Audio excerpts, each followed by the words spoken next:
നമസ്കാരം. മലയാളി വാർത്തയിലേക്ക് സ്വാഗതം. ഒരു യുവതി ജോലി സ്ഥലത്ത് വച്ച് അതിക്രൂരമായിട്ട് ആക്രമിക്കപ്പെടുന്നു. ആക്രമിക്കപ്പെട്ടതിന് ശേഷം മാധ്യമങ്ങൾ അറിയെ തന്നെ അവൾ ചികിത്സയിലാകുന്നു, മരണപ്പെടുന്നു. പിന്നീട് അവളെക്കുറിച്ച് ഒരാൾ പോലും സംസാരിച്ചില്ല. സാധാരണഗതിയിൽ ഒരു മലയാളിക്ക് ഈ ഒരു അവസ്ഥ വന്നു കഴിഞ്ഞാൽ മാധ്യമങ്ങൾ അവിടെ വലിയ രീതിയിൽ കാവൽ നിൽക്കുന്ന കാഴ്ചകളാണ് കാണാറുള്ളത്. പക്ഷേ സുനിതയുടെ കാര്യത്തിൽ നിന്ന് വ്യത്യസ്തമായിരുന്നു വിധി. തിരഞ്ഞെടുപ്പ് ഫലപ്രഖ്യാപനം ഉണ്ടാകുന്നതിന് തൊട്ട് തലേ ദിവസമായിരുന്നു ഈ സംഭവങ്ങളൊക്കെ അരങ്ങേറുന്നത്. അടിമുടി ദുരൂഹതയാണ് സുനിതയുടെ ഈ ഒരു മരണവുമായി ബന്ധപ്പെട്ട് പുറത്തു വരുന്നത്. സുനിത വെറുതെ അങ്ങ് മരിച്ചതല്ല, അവൾ കൊല്ലപ്പെട്ടതാണ്. അതിക്രൂരമായിട്ട് പീഡനത്തിന് ഇരയാകാൻ സാഹചര്യമുള്ള ഒരവസ്ഥയിലൂടെ കടന്നുപോയി എന്നുള്ള വിവരങ്ങളൊക്കെ പുറത്തു വന്നു കഴിഞ്ഞു. പക്ഷേ അതിനുമപ്പുറത്തേക്ക് സുനിതയുടെ മരണത്തിൽ കൊട്ടേഷൻ ഉണ്ടോ എന്നതടക്കം ഉതകുന്ന ചില സംശയങ്ങൾ ഉയരുകയാണ്. എന്തായാലും ഏറെ ഞെട്ടിപ്പിച്ചുകൊണ്ട് ഈ വിഷയത്തിൽ ഇപ്പോൾ പ്രതികരിച്ച മലയാളി നടിയായ പാർവതി തന്നെ രംഗത്തേക്ക് വരുന്നു എന്ന് പറയുന്നതിൻ്റെ ഒരു അർത്ഥം ഈ വിഷയം നിസാരമായി തള്ളിക്കളയാനുള്ളതല്ല, അതിനപ്പുറത്തേക്ക് ഇതിന് പിറകിൽ വലിയ നിഗൂഢതകളുണ്ട് എന്ന് വെളിപ്പെടുത്തുന്നതാണ്. ബാംഗ്ലൂരുവിൽ തെരുവ് നായ്ക്കളെ പാർപ്പിക്കുന്ന കേന്ദ്രത്തിൽ ജോലിക്കെത്തിയതിനിടെയാണ് വടാനപ്പള്ളി തളിക്കുളം പത്താംകല്ല് മാങ്ങാട്ട് സുനിത എന്ന് പറയുന്ന യുവതി കൊല്ലപ്പെടുന്നത്. സംഭവത്തിൽ വൈകാരിക പ്രതികരണവുമായിട്ട് പാർവതി തിരുവോത്ത് രംഗത്തെത്തി. പൊട്ടിക്കരഞ്ഞുകൊണ്ടാണ് സുനിതയുടെ കൊലപാതകത്തിലുള്ള ഞെട്ടലും അമർഷവും താരം പങ്കുവച്ചത്. ഉപദ്രവിക്കാൻ കഴിയാത്തത് കൊണ്ടാണ് അയാൾ സുനിതയെ കൊന്നതെന്ന് പാർവതി പറയുന്നു. ഇതാദ്യമായല്ല അയാൾ ഇത്തരം കുറ്റകൃത്യങ്ങൾ ചെയ്യുന്നത്. ഇത് അയാളുടെ അവസാനത്തേതായിരിക്കണം എന്നാണ് പാർവതി ഈ വീഡിയോയിലൂടെ പറയുന്നത്. സുനിതയെ വ്യക്തിപരമായി അറിയാമെന്നും അവരുടെ വീട്ടിൽ പോയിട്ടുണ്ട് എന്നും താരം കുറിക്കുന്നു. ലൈംഗിക അതിക്രമം തടുക്കുന്നതിന് ഇടയിലാണ് സുനിത അതിക്രൂരമായി കൊല്ലപ്പെട്ടിരിക്കുന്നത്. മിണ്ടാപ്രാണികളോട് അളവറ്റ ദയ കാണിച്ചിരുന്ന വ്യക്തിയായിരുന്നു സുനിതയെങ്കിലും അവളുടെ മരണത്തിൽ അത്തരമൊരു ദയ ഉണ്ടായിരുന്നില്ല എന്ന് ഓർത്തെടുക്കുകയാണ് പാർവതി. സുനിതയുടെ കുടുംബത്തിനും അവർ സംരക്ഷിക്കുന്ന നായ്ക്കൾക്കും തുടർ സംരക്ഷണവും പുനരധിവാസവും ഉറപ്പാക്കുന്നതിന് ഇടപെടലുണ്ടാകുമെന്നും താരം അറിയിച്ചു. പാർവതിയുടെ വാക്കുകൾ ഇങ്ങനെയാണ്: സുനിത കൊല്ലപ്പെട്ടു. സുനിത വെറുതെ മരിച്ചതല്ല, അവൾ കൊല്ലപ്പെട്ടതാണ്. ഞാൻ കണ്ടിട്ടുള്ള ഏറ്റവും സ്നേഹസമ്പന്നയും ദയയും നിറഞ്ഞ സ്ത്രീകളിൽ ഒരാളാണ്. ലൈംഗിക അതിക്രമത്തെ ചെറുക്കുന്നതിനിടയിൽ സ്വന്തം കൊലയാളിയാൽ കൊല്ലപ്പെട്ടുവെന്ന് അറിഞ്ഞിരിക്കുന്നത്. അതറിഞ്ഞത് മുതൽ കണ്ണീരടക്കാൻ എനിക്ക് സാധിച്ചിട്ടില്ല. അതാകട്ടെ അവളുടെ തൊഴിലുടമയായിരുന്നു എന്നത് വേദനിപ്പിക്കുന്നു. അയാൾ ഇപ്പോഴും അറസ്റ്റിലായി നീതിക്ക് മുന്നിൽ കൊണ്ടുവരപ്പെട്ടിട്ടില്ല എന്നുള്ളതാണ് വിഷയം. എന്നാൽ ഇതിൽ നമ്മൾ അത്ഭുതപ്പെടുന്നുണ്ടോ? ഇല്ല. സുനിതയെ സ്നേഹിക്കുന്ന ഭർത്താവും 4 വയസ്സുള്ള മകനും അവശേഷിക്കുന്നു. അവൾ സംരക്ഷിക്കുകയും രക്ഷിക്കുകയും ചെയ്ത 167 നായ്ക്കളും. സുനിത ഇതിനു മുൻപും പലതവണ ആക്രമിക്കപ്പെട്ടിട്ടുണ്ട്. ഒരു കത്തിക്കുത്തിൽ നിന്നും 3ാം ഡിഗ്രി പൊള്ളലിൽ നിന്നുമൊക്കെ മറ്റ് പല അപകടങ്ങളിൽ നിന്നും അവൾ ചെറുത്തുനിന്ന് രക്ഷപ്പെട്ടവളാണ്. അവളുടെ കൊലയാളി തൻ്റെ സംരക്ഷണ കേന്ദ്രത്തിൽ ഒരു ശമ്പളം വാഗ്ദാനം ചെയ്തത് കൊണ്ടാണ് അവൾ ആ ജോലി സ്വീകരിക്കുന്നത്. തൻ്റെ കുടുംബത്തെയും അവൾ രക്ഷിച്ച നായ്ക്കളെയും സംരക്ഷിക്കാൻ അത് സഹായിക്കുമെന്നതുകൊണ്ടാണ് അവൾ അത് ചെയ്തതും. അവളുടെ ദയയുള്ള ഹൃദയം അവളെ മരണത്തിലേക്ക് നയിച്ചുവോ? ഇതാണ് പ്രധാനപ്പെട്ട ചോദ്യം. ഇതെന്നെ കൊണ്ട് ഉൾക്കൊള്ളാൻ കഴിയുന്നില്ല. സുനിതയ്ക്ക് സംഭവിച്ചത് അതിയായ ദുരന്തമാണ്. അവളുടെ ഭർത്താവ്, 4 വയസ്സുള്ള മകൻ, അവൾ രക്ഷപ്പെടുത്തിയ ഏകദേശം 160 നായ്ക്കൾ എന്നിവരെയാണ് അവൾ ഈ ഭൂമിയിൽ അവശേഷിപ്പിച്ചിട്ടുള്ളത്. അവരുടെ നിലവിലത്തെ ആവശ്യങ്ങൾ നിറവേറ്റുന്നതിനായി കുറച്ചു കാര്യങ്ങൾ ഏർപ്പെടുത്തിയിട്ടുണ്ട്. വരും ദിവസങ്ങളിൽ ദത്തെടുക്കാൻ കഴിയുന്ന നിലയിലുള്ള ചില നായ്ക്കളെ അവിടെ നിന്ന് ദത്തെടുപ്പിക്കാൻ ശ്രമിക്കും. ഈ ദുഷ്കരമായ സമയത്ത് സുനിതയുടെ കുടുംബത്തെ നിങ്ങളുടെ പ്രാർത്ഥനകളിൽ ഓർക്കണം. ആർക്കെങ്കിലും കുടുംബത്തെയോ അവർ സംരക്ഷിക്കുന്ന മൃഗങ്ങളെയോ ഏതെങ്കിലും രീതിയിൽ സഹായിക്കാൻ താല്പര്യമുണ്ടെങ്കിൽ ദയവായി എനിക്ക് മെസ്സേജ് അയയ്ക്കുക. ഞാൻ അവളുടെ കുടുംബവുമായി ബന്ധപ്പെട്ട വിവരങ്ങൾ നൽകുന്നതാണ്. അതേസമയം ഈ മരണപ്പെട്ട സുനിത ആരാണെന്നറിയാമോ?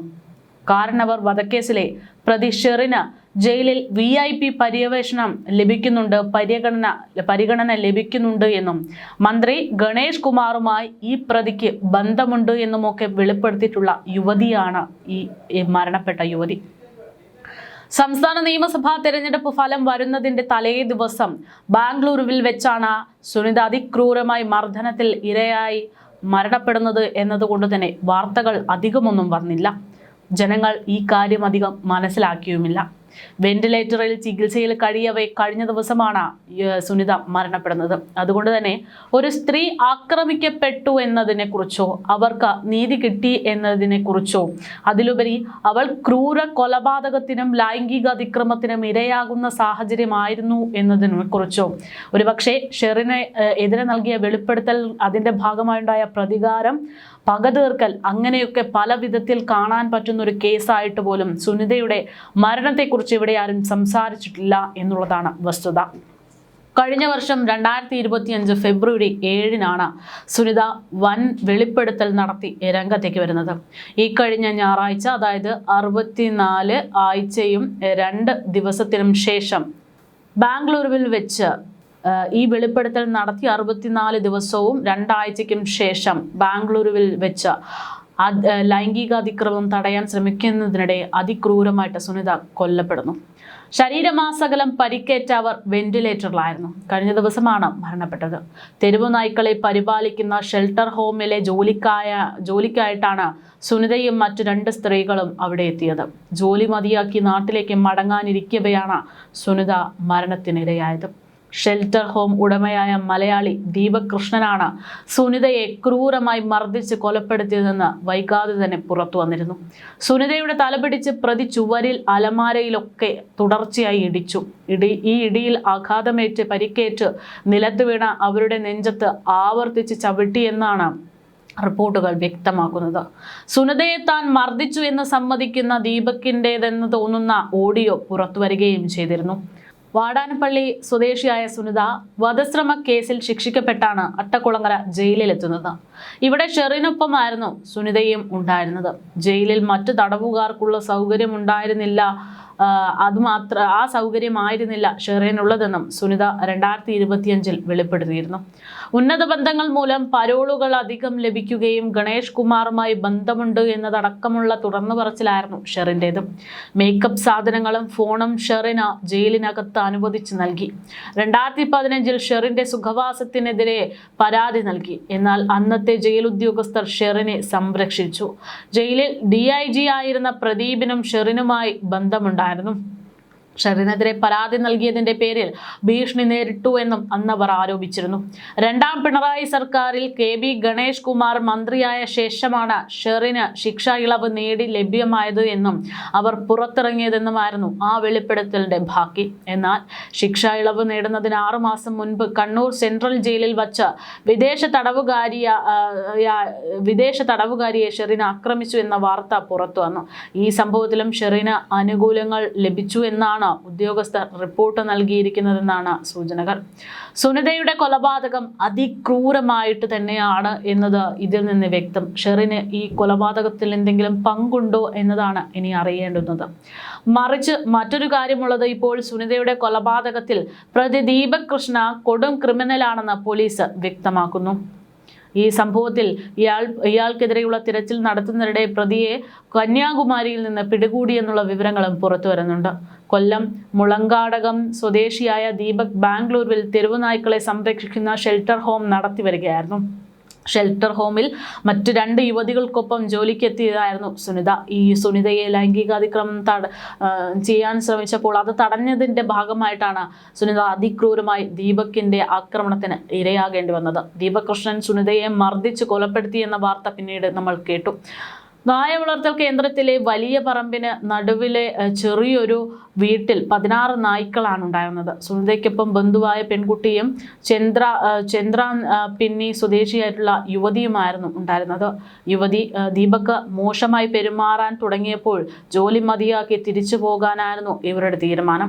ഇതോടെയാണ് ദേഹോപദ്രവങ്ങൾ തുടങ്ങിയത്. നാട്ടിലേക്ക് മടങ്ങുകയാണ് എന്ന വിവരം മെയ് 3 വൈകിട്ട് ഇവർ ദീപകിനെ അറിയിച്ചതിന് പിന്നാലെയാണ് മൃഗീയമായിട്ടുള്ള ഉപദ്രവങ്ങൾ അയാൾ തുടങ്ങുന്നത്. സുനിത അബോധാവസ്ഥയിലായപ്പോൾ മറ്റു 2 പെൺകുട്ടികൾക്കൊപ്പം വീട്ടിൽ പൂട്ടിയിട്ട് ദീപക് പുറത്തേക്ക് പോയി. ഇവർ പോലീസിനെ വിവരമറിയിച്ചപ്പോൾ 2 പോലീസുകാർ അന്വേഷിച്ചെത്തി പൂട്ട് തുറന്ന് അകത്തു കയറിയപ്പോൾ കണ്ട കാഴ്ച അതിഗുരുതരമായിരുന്നു. സുനിതയുടെ മുഖം പോലും മനസ്സിലാകാത്ത രീതിയിലുള്ള അതിക്രമം. ഉടൻ തന്നെ പോലീസ് സുനിതയെ ആശുപത്രിയിലേക്ക് എത്തിച്ചു. വിവരമറിഞ്ഞ് ഭർത്താവ് ഷിൻഡോ ബാംഗ്ലൂരുവിലെത്തി ഭാര്യയെ തൃശൂരിലെത്തിക്കുകയായിരുന്നു. ദീപക് കൃഷ്ണ കൊടും ക്രിമിനലാണെന്നും തട്ടിപ്പുകാരനാണെന്നും പിന്നീട് വിവരങ്ങൾ പുറത്തു വന്നു. 2017 ദുബായിൽ മലയാളികൾ ഉൾപ്പെടെയുള്ളവരുടെ കോടിക്കണക്കിന് രൂപ തട്ടിയെടുത്ത ശേഷം ദീപക് വ്യാജ പാസ്പോർട്ടിൽ ഇന്ത്യയിലേക്ക് കടന്നു എന്നാണ് പിന്നീട് പോലീസ് കണ്ടെത്തിയത്. കൊച്ചി വൈറ്റില പൊന്നുരുന്നിയിലുള്ള വെറ്റിനറി ആശുപത്രിയിൽ ആക്രമണം നടത്തിയതിനും 500 രൂപ നോട്ടുകൾ കീറിയെറിഞ്ഞതിനും ദീപകിന് എതിരെ കേസുമുണ്ട്. ഇതിനു പുറമെ ലഹരി ഇടപാടുമായി ബന്ധപ്പെട്ട് തിരുവനന്തപുരത്തും ഇയാൾക്കെതിരെ കേസുണ്ടെന്നാണ് വിവരം. എന്തായാലും സുനിതയ്ക്ക് സംഭവിച്ചത് ഒരു ലൈംഗിക അതിക്രമം തടഞ്ഞതിൻ്റെ ഭാഗമായിട്ടുള്ള മരണമാണോ അതോ മറിച്ച് ഷെറിൻ അവരുടെ ഒരു പങ്ക് ഇതിലുണ്ടോ എന്നതടക്കം സംശയമായിട്ട് നിൽക്കുന്നൊരു സാഹചര്യമാണ്. എന്തുകൊണ്ട് ഈ വിഷയത്തിൽ കൃത്യമായിട്ടുള്ള ഒരു വാർത്താ പ്രാധാന്യം കിട്ടിയില്ല എന്നുള്ളതും വളരെ സുപ്രധാനപ്പെട്ടൊരു ചോദ്യമാണ്.